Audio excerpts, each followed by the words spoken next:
दोस्तों नमस्कार। आज फिर गीता से संबंधित ही वार्ता है जो मैं लेकर के चल रहा हूं। आत्मा से संबंधित कि मनुष्य के शरीर में आत्मा का क्या रोल। तो यहाँ पर गीता में ये कहा गया है, आत्मा आकार में अनुतुल्य है, जिसे पूर्ण बुद्धि द्वारा जाना जा सकता है।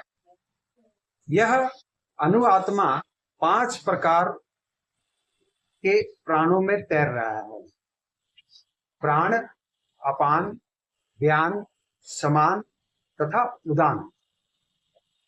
यह हृदय के भीतर स्थित है और देहधारी जीव के पूरे शरीर में अपने प्रभाव का विस्तार करता है।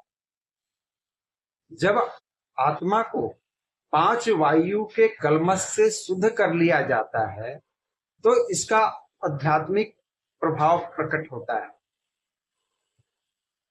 अब जैसे योग में एक योग है हठ योग।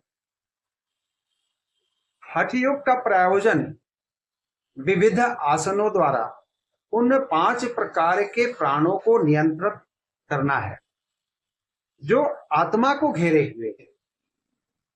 यह योग किसी भौतिक लाभ के लिए नहीं, अपितु भौतिक आकाश के बंधन से अनु आत्मा की मुक्ति के लिए किया जाता है। इस प्रकार अनु आत्मा के सारे वैदिक साहित्य ने स्वीकारा है और प्रत्येक बुद्धिमान व्यक्ति अपने व्यवहारिक अनुभव से इसका प्रत्यक्ष अनुभव करता है। केवल मूर्ख व्यक्ति ही इस अनु आत्मा को सर्वव्यापी विष्णु तत्व के रूप में सोच सकता है। तात्पर्य यहां यह है कि आत्मा आपके शरीर में व्याप्त करता है और जब यह शरीर से बाहर निकल जाता है तो यह शरीर निष्क्रिय हो जाता है। तो आत्मा इस शरीर का संचालन कर रहा है, वह सर्वव्यापी नहीं हो सकता है। सर्वव्यापी परमात्मा है और परमात्मा का अंश यह आत्मा है। तो इसलिए आत्मा सर्वव्यापी नहीं हो सकता। अनु आत्मा का प्रभाव पूरे शरीर में व्याप्त हो सकता है।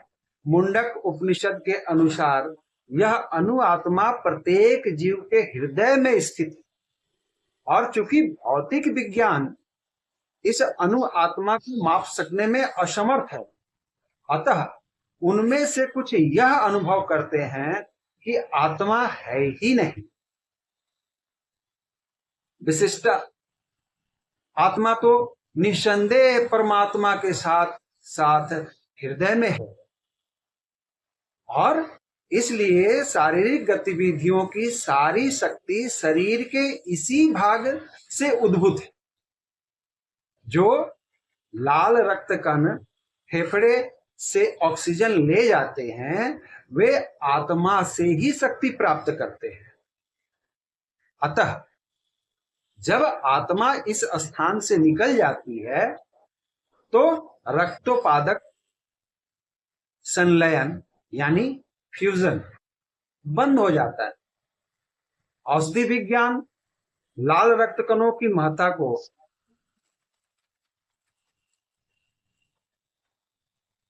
तो स्वीकार करता है, किंतु यह निश्चित नहीं कर पाता कि शक्ति का स्रोत आत्मा है। जो भी हो, औषधि विज्ञान यह स्वीकार करता है कि शरीर की सारी शक्ति का उद्गम स्थल हृदय है। जय श्री कृष्ण। राधे राधे।